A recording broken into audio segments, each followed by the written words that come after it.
É um escândalo. A Polícia Federal está investigando uma organização criminosa, possivelmente formada por ministros do STJ, desembargadores, juízes, assessores, advogados, lobistas. Para quê? Para venda de sentenças por valores altíssimos. Fica aqui com a gente para você entender esse caso que comprova o que acontece nas entranhas da corrupção do judiciário e que pode implicar gente muito grande. E quem sabe até um dia chegar até mesmo em autoridades mais altas do que ministros do STJ. Deltan, que história é essa? Esse novo escândalo de corrupção no judiciário foi revelado em uma reportagem aí da revista Veja, publicada hoje, que começou de um jeito totalmente aleatório essa investigação. Um advogado lá de Cuiabá, ele foi executado a tiros por um pistoleiro, aparentemente por conta de uma disputa de terras lá em Mato Grosso.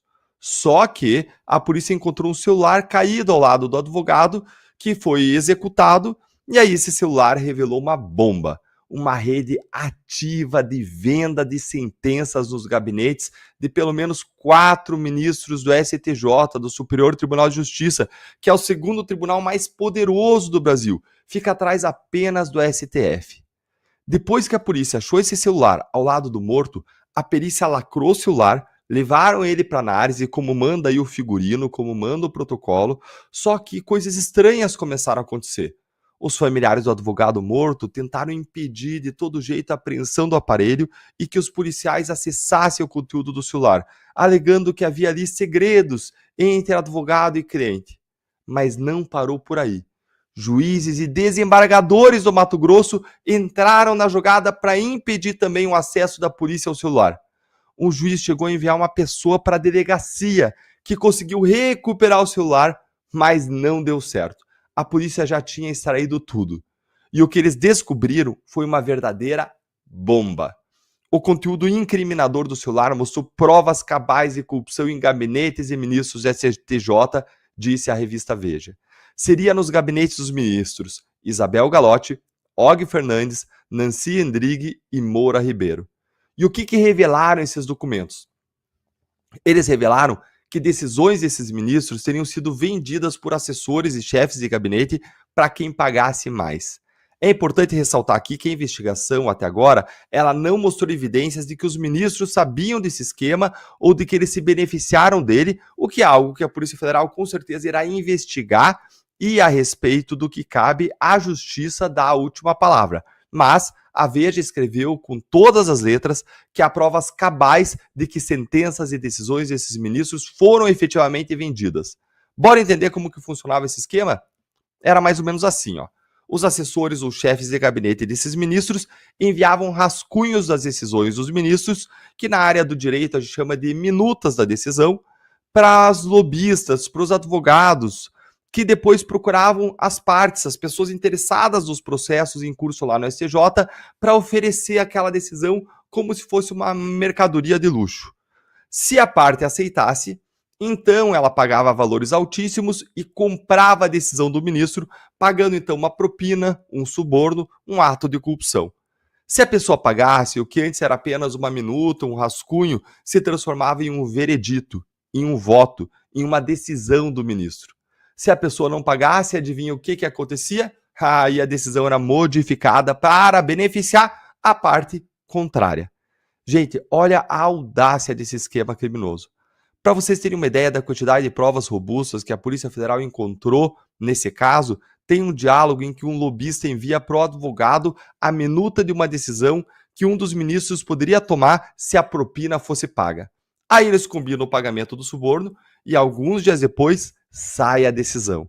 Quando isso acontece, o lobista comemora, ele elogia, ele fala: gente, até a vírgula é igual. Ele compara o rascunho que ele tinha recebido na oferta da corrupção e compara com a decisão final, depois que a propina foi paga.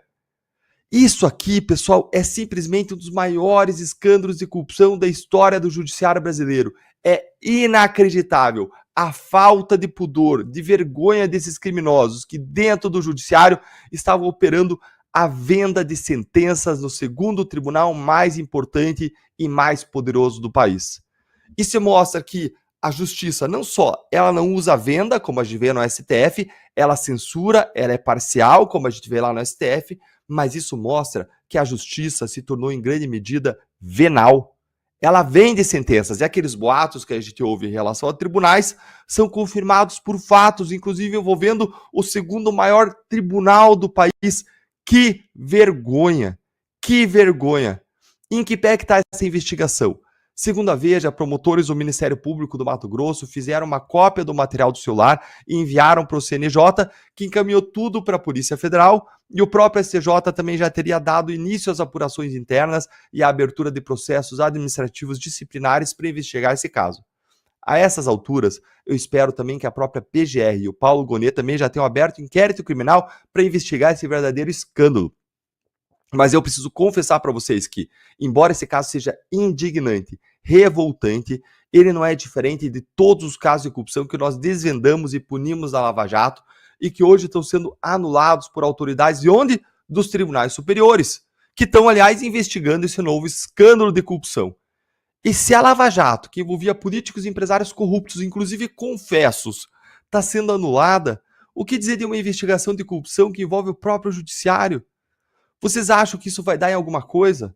As chances de injustiça são muito baixas, as chances de impunidade são muito altas, como sempre. O mais provável é que tudo acabe em pizza, porque no Brasil só é punido quem escreve perdeu mané com batom na estátua do Supremo.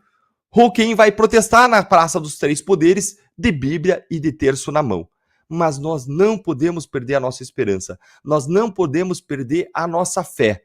Porque de vez em quando a justiça acontece. Seja quando o povo vai à rua, como aconteceu na Lava Jato, seja quando se levanta alguém como Joaquim Barbosa, alguém incorruptível, indobrável, alguém que leva à frente, com o apoio da opinião pública, a justiça para que ela seja realizada.